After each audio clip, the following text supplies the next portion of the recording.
The NFL has certainly provided some advantages to the New England Patriots. Let's explore this topic in detail. Today, the focus will be a deep analysis of the schedule and the various benefits granted to this team. We will examine three main aspects. First of all, although we have mentioned it before, the strength of the schedule is a key factor. We have observed that New England's schedule for this year, based on last year's performance, is relatively accessible, easier than that of many other teams in the league. The only team that stands out above them is the 49ers or the 49ers. When analyzing the future schedule, it is interesting to note the image available on the team's website, which shows the opponents for home and away games. The official schedule will be released soon. For instance, the Browns are going through a rough patch with their quarterback, as are the Dolphins and Jets, who are also facing challenges. The Giants have their own struggles, as do the Panthers, who are fighting through their season. The Raiders have their issues, and the Saints are dealing with uncertainties regarding who will be their quarterback, as it's clearly not the player who stood out previously. The Titans, among others, also appear on the list of teams that are not standing out. There are certainly some strong teams like the Bills and Ravens, and let's not forget about the Buccaneers, who have caused surprises, even though their division has not lived up to many expectations. And the Bengals are seeking revenge after what happened last year. Thus, we know that the strength of the schedule is a significant factor, and New England has one of the easiest for the 2025 season. This is crucial. However, what has not received enough attention is the combination of the strength of the schedule with the amount of miles traveled. Now we have a matrix that demonstrates how the team, considering its strength of schedule, is among the least traveled, which is interesting. In the lower right corner, we can see the Detroit Lions. They may have fewer trips, but they face one of the most challenging schedules in the league this new year. And of course, when looking at the left side of the matrix, many of these teams, like the 49ers, Seahawks, and West Coast teams, are traveling much more.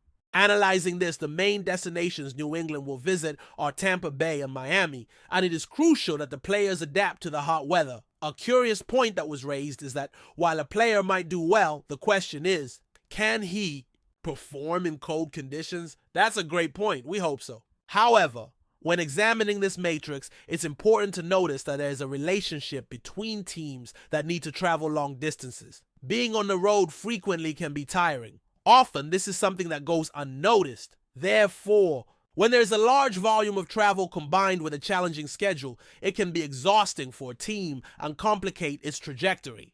Another aspect that will be interesting to observe is the distribution of bye weeks among the teams, as this also has a significant impact. However, it should not be overlooked that, above all, New England has one of the most favorable schedules. Furthermore, among all the teams, they are the least traveled this year. This is also very relevant. Another factor worth highlighting is the international schedule. In the last 2 years, this team had games across the ocean, as it is commonly said. And now, this is the first time in 2 years that this is not happening, which I consider a positive change. Personally, I'm not in favor of the team participating in international games. From a broader perspective, it's not so bad to have a game around 8 or 8:30 in the morning. I usually wake up at 5:30 to take care of the kids. And there's a moment when you realize there will be a game at 9 because it's happening in Dublin, London, or wherever. However, if we analyze the mileage, the team won't have to cross the ocean, which alleviates some concerns. Now, when observing this list of teams, it serves as a small deviation, but it's interesting to note that among them, the best is debatable. One could say the Chargers are on the rise, as are the Vikings, who will be interesting to follow with J.J. McCarthy, plus Bo Nix and the Broncos. Matt Stafford and the Rams still have something to prove. As for the Commanders, despite their participation in the NFC Championship, when examining the rosters for international games, the question often arises about who would like to see teams like the Jets, Jaguars, Colts, Dolphins, or Browns playing abroad.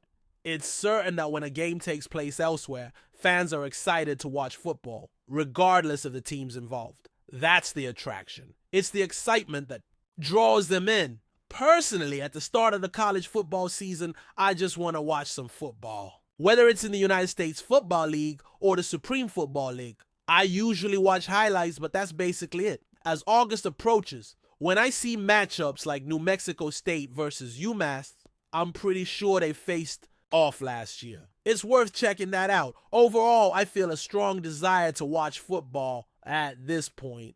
Whether it's in the United States Football League or the Supreme Football League, I usually watch highlights, but that's basically all I do.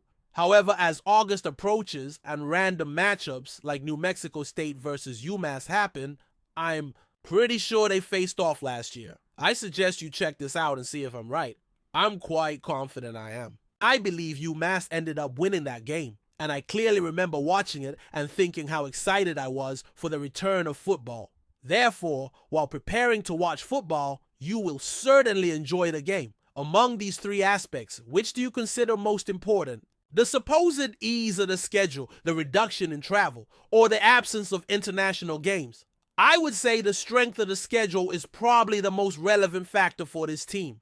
Additionally, I believe this could explain why the team has the potential to undergo a recovery similar to what the Commanders experienced. I made a mistake in mentioning this, referring to them as commies in this context. This is an opportunity for change, to rewrite the narrative and to show the league that they've made adjustments, changed their leadership, and implemented several strategies to prepare for competition.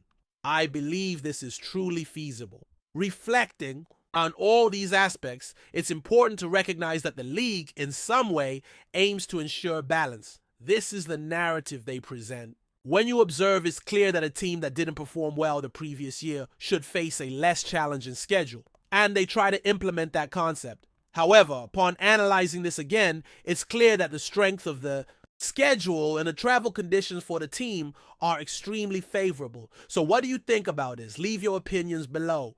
Do you believe it's truly a favorable situation or just a coincidence? What's your view on international games? I would genuinely love to hear your thoughts, so comment below. Before we continue, don't forget to subscribe to Patriots Hub and give this video a like. Your support helps us keep delivering the latest updates on our New England Patriots. And don't be shy, share your thoughts on the news in the comments below. In a move that sent shockwaves through the NFL, quarterback Jordan Love has officially signed with the New England Patriots, leaving behind his tenure with the Green Bay Packers. The surprising deal was announced earlier today and immediately ignited a frenzy of reactions from fans, analysts, and players across the league. Jordan Love, who stepped into the starting role for the Packers following Aaron Rodgers' departure, had been showing steady development and flashes of brilliance in Green Bay.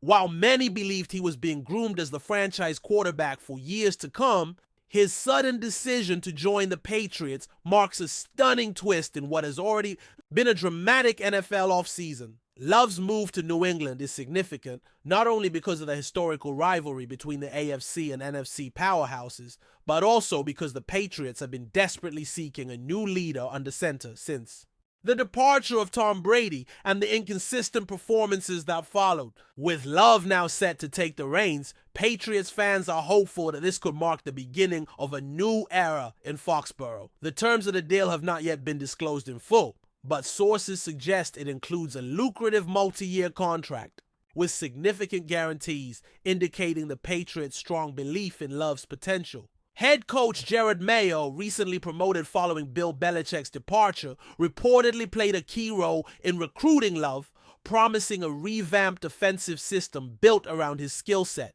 Reactions from Green Bay have been mixed, with some fans expressing disbelief and disappointment, while others see this as an opportunity for the franchise to explore new options or double down in the upcoming draft. Regardless, the Packers will now have to regroup and find a new quarterback solution ahead of next season. As for Jordan Love, the pressure is immense. Stepping into a storied franchise like New England carries enormous expectations. But if his time in Green Bay proved anything, it's that he's no stranger to stepping out of the shadows and forging his own path.